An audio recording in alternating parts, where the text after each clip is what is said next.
Hmm.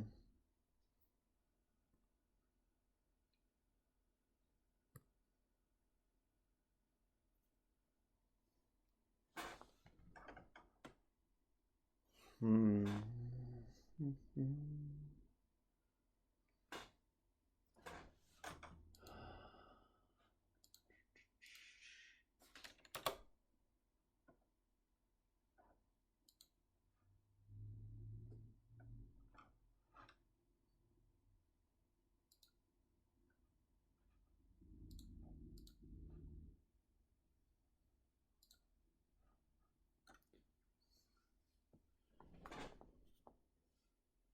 Oh, geez. Already people here. Hmm.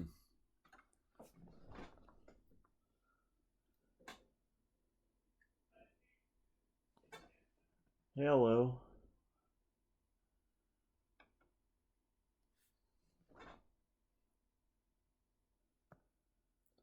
Still trying to remember how to do things, like open up my view on YouTube. Hmm.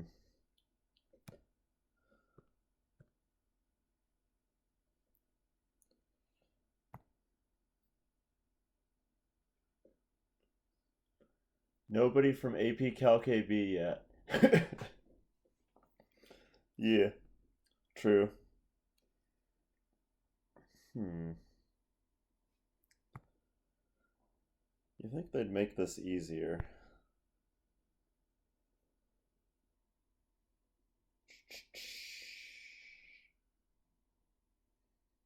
Nope, that's not it. That's also not it.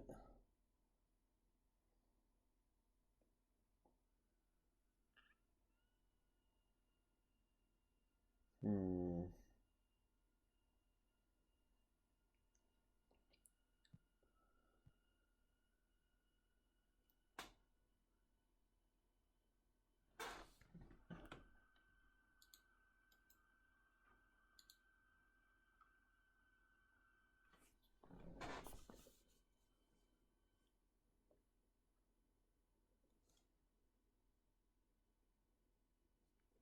Hmm. Don't think it's this go live thing, but maybe it's the upload video thing.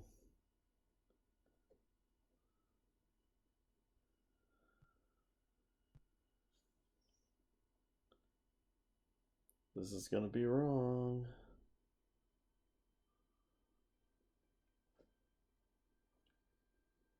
Yep, definitely wrong. Because that's the streaming without OBS, which isn't what I want. Gosh darn it.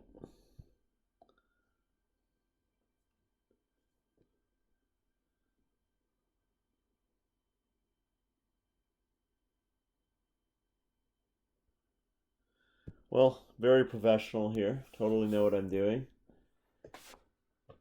And we're up to 7 people, so there. Oh no, Sam Ferris is here. Okay, so we're at 4. At least 4 of the 9 are not in the class. I did advertise it in every class, and yeah, I don't know how to open my dashboard, so. But I can see the chat because I have it up on my other computer. In here.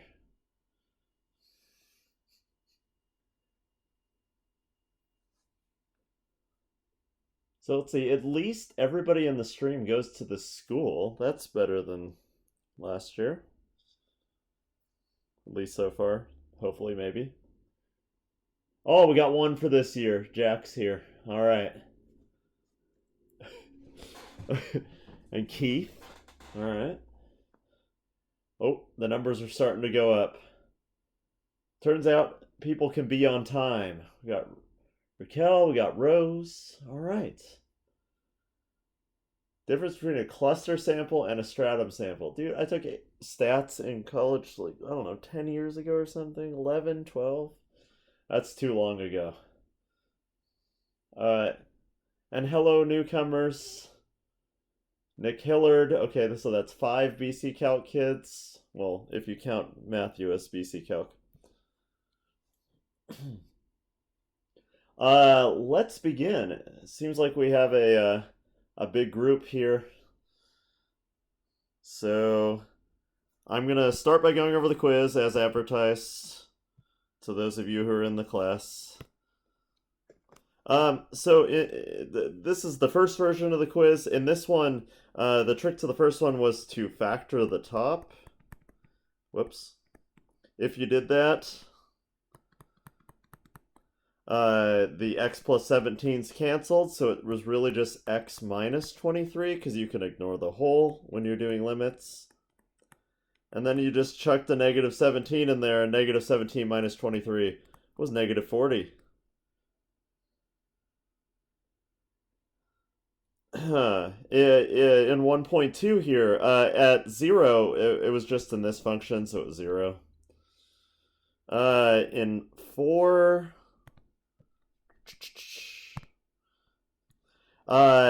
we put it into both of the bottom two functions, so 2.5 times 4 is 10, 4 plus 6 is 10, and so this is 10.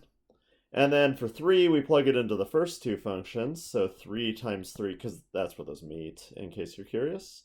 3 times 3 equals 3 plus 6, so 9 equals 9, and our limit there is 9. So there were no cannot be determined answers in our limit section. So most people did pretty solidly in that section. The next ones were not many people, if any, did really great in that section, depending on the class. So for this first one here, this version of the test, everything was at 0, which was where this function met. So if you plug 0 into the top function, you get 0. If you plug 0 into the bottom function, there's nowhere to plug it in, so it's just 7. 7 and 0 are not the same, so it's definitely not continuous. But it has a limit because it approaches 0 from both sides, and it exists, and so it's the first two, 1 and 2, was the answer to that one. In 2.2, if you plug 3 into both of these functions, natural log of 1 and the square root of 6, those are not the same. Natural log of 1 is 0, square root of 6 is 2 point something. 4 or 5? And those don't match, 0 and 2.4 something. So there definitely is not continuity at 3. But then we kind of have to think if there's anything else. Can't put negatives in square roots, but we only plug stuff in if x is greater than or equal to 3. And then if we put 3 into this thing, we get 1, and any number less than 3 will also give us a defined in the natural log, because we're also not allowed to plug in 0 or negatives into natural logs. We start at 1, and then we progressively, as we plug in smaller numbers than 3, get bigger and bigger numbers, because it's a negative x plus 4. And so this thing's actually totally chilling everywhere, and x is not equal to 3 was the answer to that one. Or as I wrote, like, negative infinity to 3 and 3 to infinity. And there were a handful of people who wrote that answer. Okay, on to the bottom ones here. At 0, these two terms matter, the two smallest power terms, so their ratio is 4. In the next one, the square root of 4x cubed. Tons of people said it's 4x cubed, or 4x to the 6th square root is 4x cubed. Dude, the square root of 4 is not 4. This is not correct. When you're pulling stuff out, you're allowed to just look at the two biggest powers. But people are just like pulling out the 4 like it stays like a 4 when it's in a square root, and it don't. The square root of 4x to the 6 looks like the absolute value of 2x cubed. And the top looks like 2x cubed, and as we go out to infinity, those look the same, and it gives us 1 as the limit at infinity. And that's that quiz. So these ones were very quick if you knew what was up. and probably very painful if not. Okay. Let's open up version 2.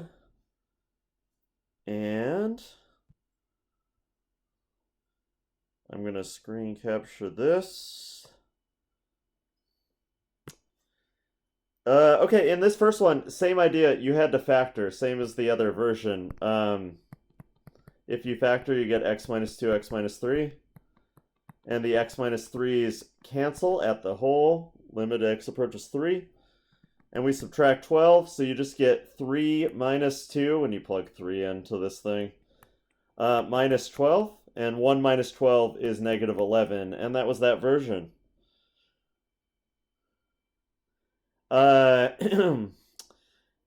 Next one, if you plug 0 into this function, you get 0 just like the other version. If you plug 4 into the 2 later ones, you get 10 and 10. But if you plug 3 in, because I changed this first function, you get negative 9 and 9, which do not match. And so this one had undefined as the answer, as limit as x approaches 3. Okay, next one. I said evaluate this at 1 in this version instead of 0. Or sorry, the functions, their meeting point is at 1 instead of at 0. Whereas I asked everything about 0. So in reality, this piecewise function here doesn't matter at all, because at 0, the only thing that matters is 6x plus 1 over x. So that's all we actually look at when we're evaluating this question at 0. So is it continuous at 0? No, it has a denominator of 0 at 0, and its numerator isn't 0, and there's nothing we can cancel, so this is trash. Does a limit exist? Well, at this point, if we plug in 0, we get 1 over x, or we get 1 over 0.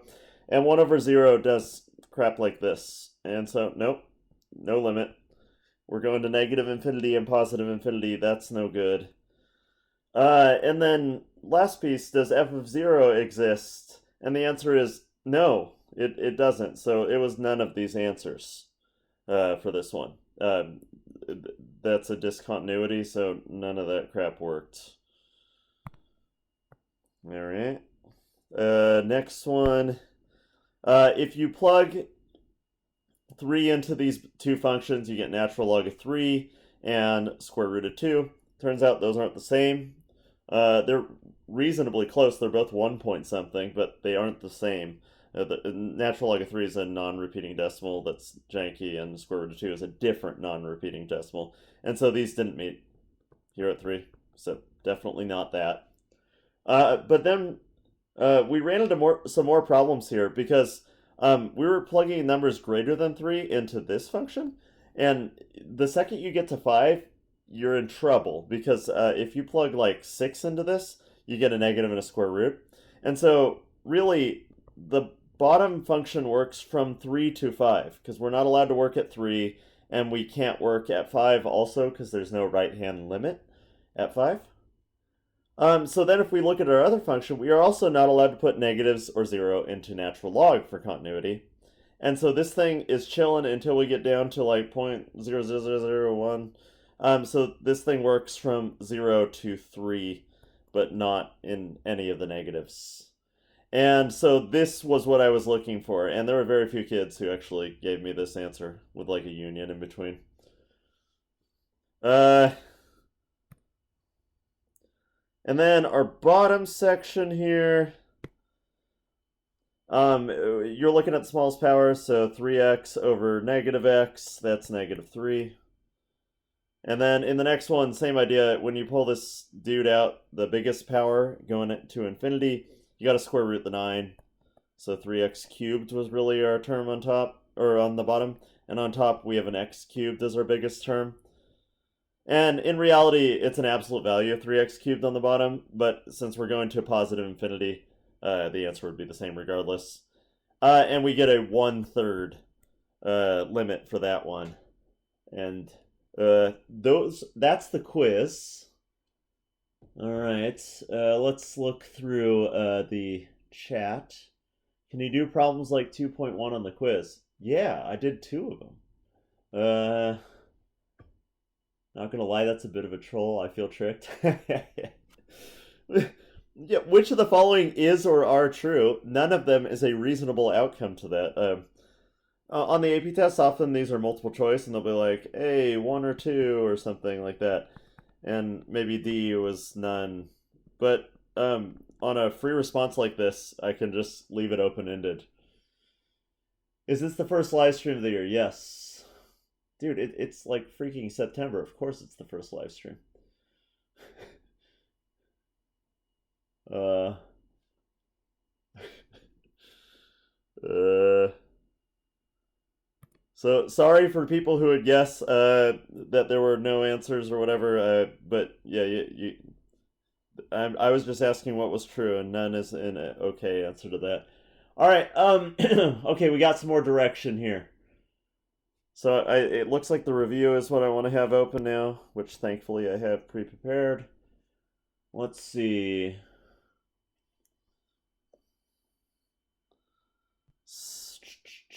What's the first one? It looks like 17 is technically the first. It goes 17, 6, and then to Rose's question on the last part there. Okay, so 17 here.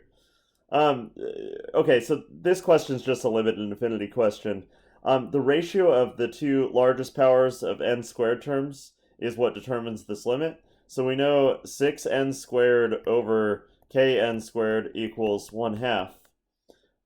So 6 over what equals 1 over 2? It's k is 12. That's that question. Okay, 6 is the next one. Another limit at infinity. Makes sense based on the quiz. We look at the biggest powers. Boom, 1/4. Chillin'. So ratio of the largest terms works at infinity in both of those questions and gets you the answer real quick. Like to Rose's question, the last two here require a little bit of extra thinking here. The end behavior model. So what this is just a ratio of the leading terms. So 3 questions in a row. That's the answer. The ratio of the leading terms is the ratio of these two guys, x cubed over 3x squared. X cubed divided by 3x squared is x over 3. Like x squared cancels with 2 of the x's on top. X over 3 is g of x. That's our end behavior model. Now that you have that, that's C. It says, what is the limit at infinity of f of x? And the answer to that is infinity, because the power is bigger on top than the bottom. However, if you take the end behavior, like f of x divided by our end behavior function, x over 3, the idea is that these two things look exactly the same when you plug in really, really big numbers. Because what matters in f of x is these two terms, x cubed over 3x squared, and our end behavior function is the same thing, x over 3, just with x squareds canceled. And so their limit at infinity is 1, because they're the same. And that's that question. So they require a little bit of extra thinking, but the thinking isn't too bad there. That's not what your key said, lol. It should say that. I had a bad week last week, so I apologize. I maybe did a bad job explaining things in class because I was like really sick and had a pretty harrowing funeral this weekend, and so I'm finally like coming down from all that stuff now and feeling a lot better about things. All right. But yeah, unfortunately, that means you guys are a little less prepared for the test than you maybe want to be. Can we do 13C? I believe I just did 13C, so hopefully I answered Akarsha's question there.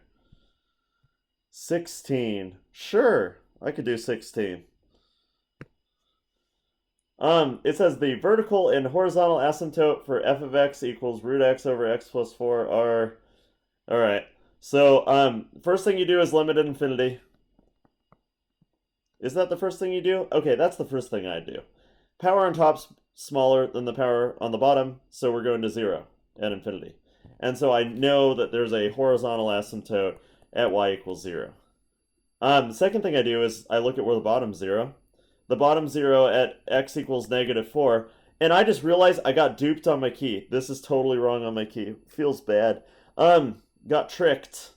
Uh, because, x equals -4 is a great vertical asymptote. However, x equals 4 never happens because you can only plug positive things into square roots. So this only has a horizontal asymptote at y equals 0, and I was duped in my key. So that was a great question, Akarsh, because yeah, that I messed up on my key. Dang it. That's a trash one. This is a good asymptote because it actually happens. Uh, Dang, we're only 15 minutes in. I've been cooking through these questions. So sorry if I'm talking really fast. Oh, thanks for the congrats, Drew. Yeah, sometime this spring, probably. Can you do question 6? I think I did that one already, so I think I got the review. So maybe I could go back to Raquel's question. Let's see what my website holds for continuity and discontinuity. Oh yeah, oh yeah. These are good questions of a similar ilk. So this is another version of these questions that can come about, where I give you like 3 different scenarios, and I ask you where the things are continuous or not continuous. And so in this question, you can't put negatives in natural logs. You also can't put 0 in. And so this guy, because the negative forces anything you plug into x to be negative, except 0. And then when you take natural log of 0, it's also trash because natural log doesn't exist at 0. It has an asymptote there. This guy is never continuous. If we look at like the square root of -x, we can plug in any negative number and be chilling here. And we also can't plug in 0 here, even though it's a value, the square root of 0 is 0. We don't have a limit to the, in this case, right? So, because square root of -x looks something like meow. So we only have continuity for when x is less than 0. And then this one just factor the bottom, find where it equals 0, and those are problems. People who struggle on this quiz, you literally need to know just these 5 things to analyze any of these questions. Can you make the denominator 0? Is the first one. So, like, anytime there's a denominator in a problem, if it's like x squared plus 4, the answer is no, we can't make that 0. But if it's like x squared minus 4, then we get x equals 2 and x equals -2. But that's only in the bottom. In the numerator, we don't care if it equals 0 because that gives us zeros, like y-intercepts and that sort of thing. Can you put negatives in a square root? We covered one of those below, but like you just can't put negatives in here. So if I had like square root of 4 plus x, I would have to be bigger than -4. Negatives are zeros in logarithms. Same thing as the square root case when it comes to continuity. Piecewise functions. Well, the values don't match from both sides. So anytime you have a piecewise function, so if one goes from like 0 to 3, one goes from like 3 to 5, and the last one goes from 5 to infinity, let's say. All you have to do is test that these two meet at 3 and that these two meet at 5. If they don't, then it's not continuous there because it's a jump discontinuity or an infinite discontinuity, depending on the functions. And then trig functions with built-in discontinuities, those are everything but sine or cosine. So secant, tangent, cotangent, and cosecant all have built-in discontinuities. And so these can be problems in continuity problems. But yeah, like this is it. If you know these 5 things and you go through this checklist, you cannot get these questions wrong. It's just go through them step by step. Well, you can't get those questions wrong, like that awful question off the review that I got wrong on my key. This dude here, the horizontal and vertical asymptote one, yeah, that would be how you'd get these wrong. Is you go through the checklist and you're like, oh, x is greater than 0. Oh, x is not equal to -4, but rip, -4 never happens. So that's continuity. Can you do derivatives of square root functions? Heck yes. So let's do an example of a square root of a derivative function. Square root function is x to the 1/2. If you take the derivative, you get 1/2 x to the -1/2. We did it! Square root of derivative of square root functions. Wow. So yeah, it's just fractional powers. And yeah, that we have no problem with this. Can you do a piecewise find all the points of continuity question? Sure, let's make up one. Okay. G of x equals what should I make this? Root x for x is less than 1. Let's make this natural log of x for 1 is less than x is less than, oh, let's put an equal to in that one for the giggles. To 4? No, that's really lame. Let's make this go to e squared. And then for our last one, we'll just have it be 2x over e squared. Yeah, that piecewise just continued here. From e squared to infinity. And this is a very contrived question here that I made. But, like, describe where this is continuous. So, I'd start by testing the joints. So, at 1, I get root 1, and I get natural log of 1. 0 does not equal 1, so that's trash. So, x can't be 1. I'd test the next joint, which is e squared. Natural log of e squared is, well, I can pull the power out. And natural log of e is 1, so I get 2. 2 times e squared over e squared is also 2. And so that's cool. We're good at e squared. And last piece is to check if there's a problem in any of these. Starting with the bottom one, no, there's no problem here. E squared's a number. You can plug any number into the numerator there and not have an issue. Next one, we're only allowed to put positives in, but our domain only has positives, so we're chilling there. Here, problem. We can't plug in negatives, so we got to go from 0 to 1. Where we have an issue, this dude here, and then from 1 to infinity. And that would be where this thing's continuous. So I guess I got to put a union in between and say continuous for these. And hopefully that helped answer Akarsha's question there. Can you go over a limit definition problem? I'm going to ignore the sum in there. No, never mind. Jack, can you send me direction? Do you want denominators? Do you want square roots? Do you want anything else? Oh, sure. Bryn's question. Let's do that first, since that gives me direction. Now let's just clear the whole thing. So can you do square root of 4x minus 5? Yeah. With the limit definition. So I'm going to use this version. Limit as h approaches 0 of f of x plus h minus f of x over h. Okay, so pluggy time.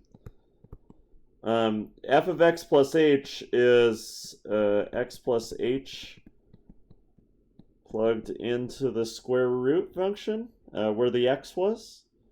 f of x is root 4x minus 5, and the bottom is h. Now, this is horrible and doesn't look like it simplifies nicely. Luckily, we know tricks, and that trick in this case is to multiply it by the conjugate. So I just multiply by this exact same thing, except with a plus in between. And man, I should get good and copy-paste, but instead I will rewrite all this. The same denominator, h.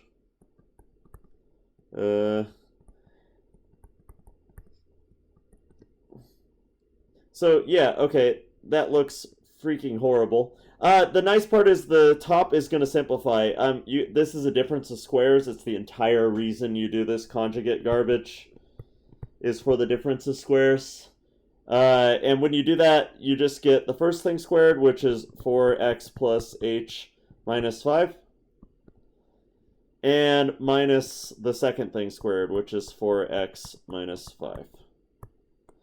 The bottom is still a bunch of garbage, which is like all of this stuff that I am now writing for the third time.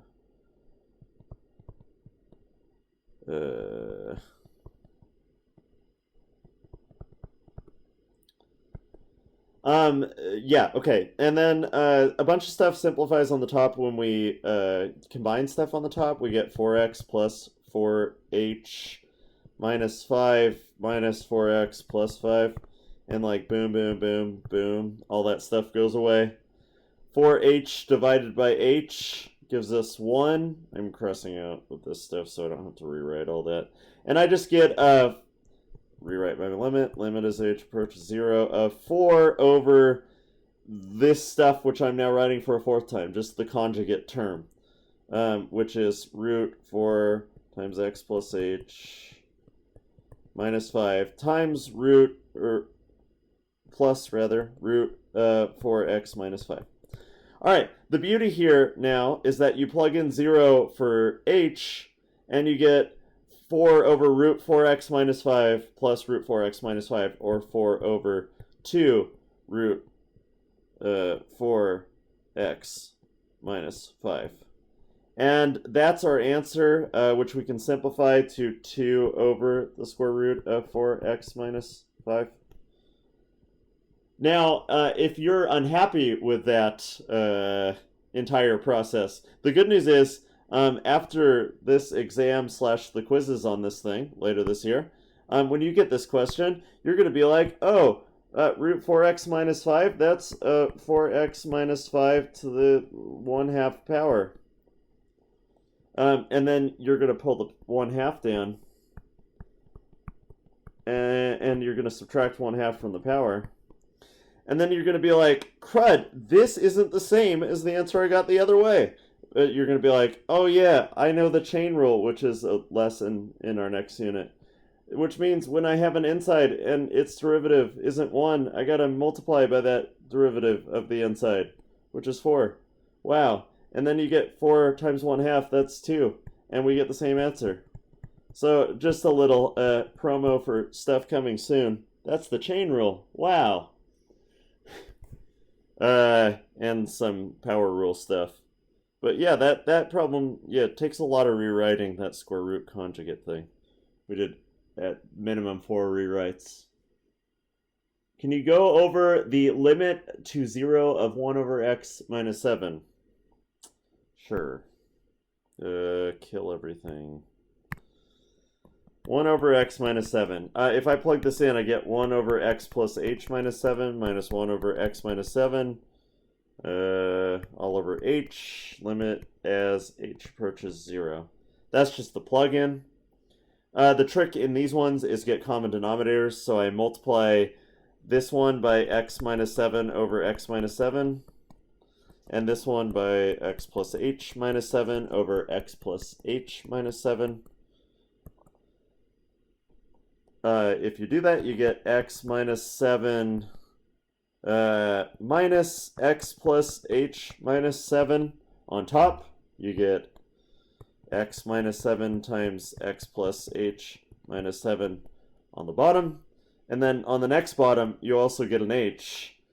And so after you've gotten common denominators, you should have something that looks like this, which, you know, booyah, booyah, booyah, booyah. You got a negative h left over on top.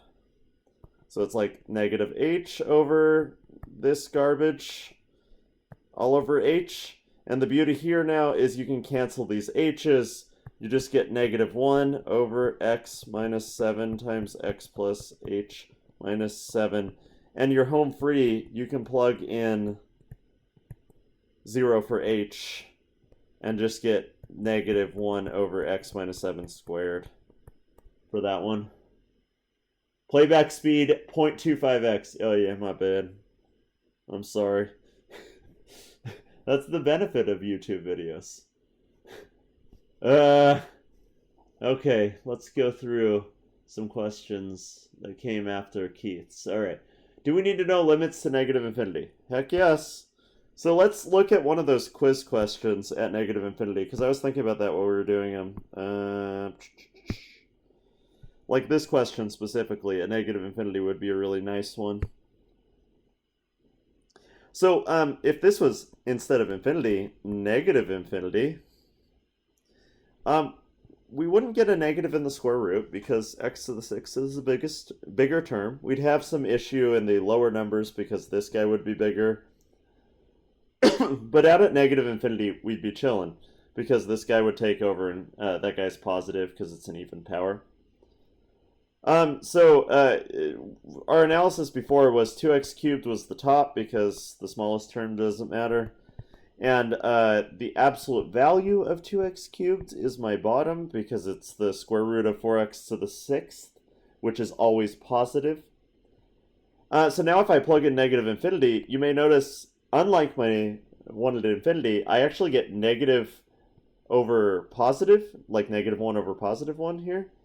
In the ratio, which goes to negative 1 instead of positive 1. So this guy actually has a different limit at negative infinity than it has at positive infinity. So yes, you need to know limits at negative infinity. I'm maybe less likely to give them. Probably 60% of the limit, 70% of the limit at infinity questions I give are positive infinity. AP test is probably somewhere similar. But yeah, 30 to 40% are negative infinity. Okay, next question. Is it the opposite? Can you explain the intermediate value theorem? Sure. So the intermediate value theorem says if you have this point here at negative 2, negative 1, and you have this point here at, what does that look like? 3, 3 or something like that? If they give you these 2 points and they say f of x is continuous between these, or they give you a continuous function. So that when we've seen this before, they've given a continuous function, or they've given like it's continuous between these 2 points.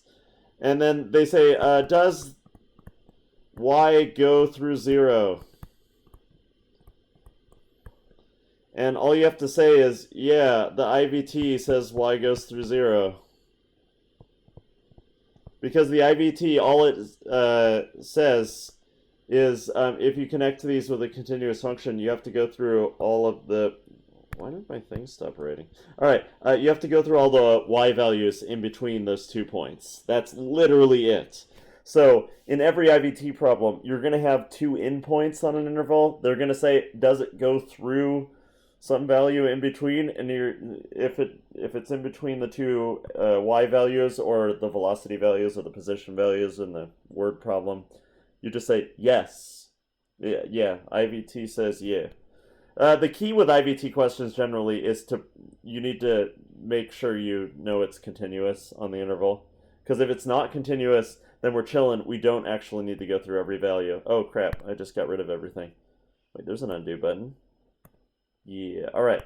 Because if it's not continuous, we could have something like this. And you may notice that doesn't go through every y value in between. So the reason why IVT is in the section it's in is because it's so like a its existence only is around because continuity is a thing, and otherwise it wouldn't. All right. Did I miss any questions?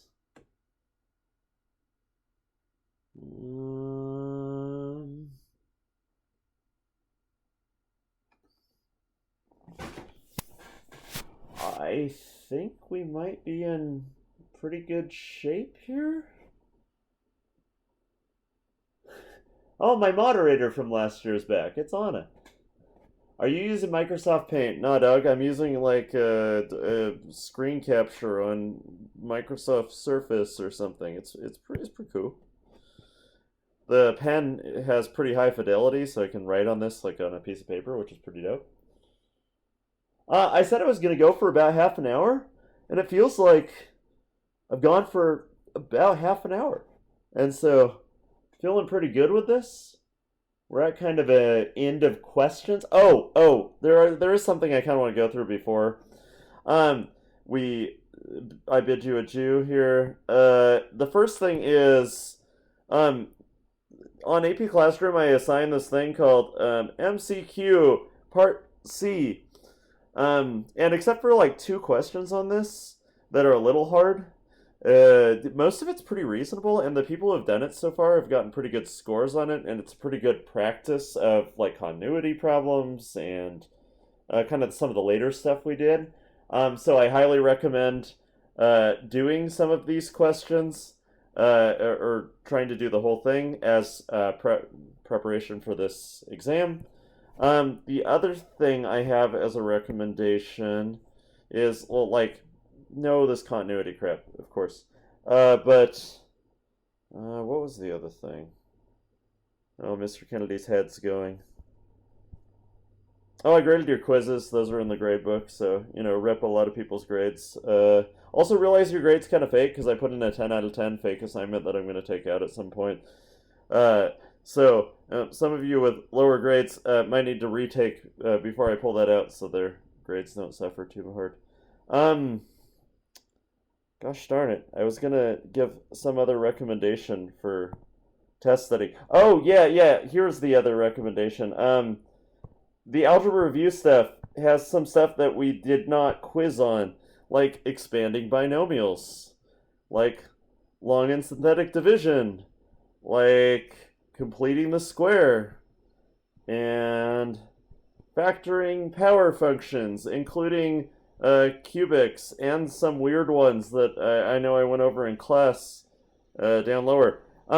This stuff is all fair game for the test, so even though we didn't quiz on it, and so maybe you don't know it as well, it was in that big packet, and there likely will be like one question like this on the tests. Yeah.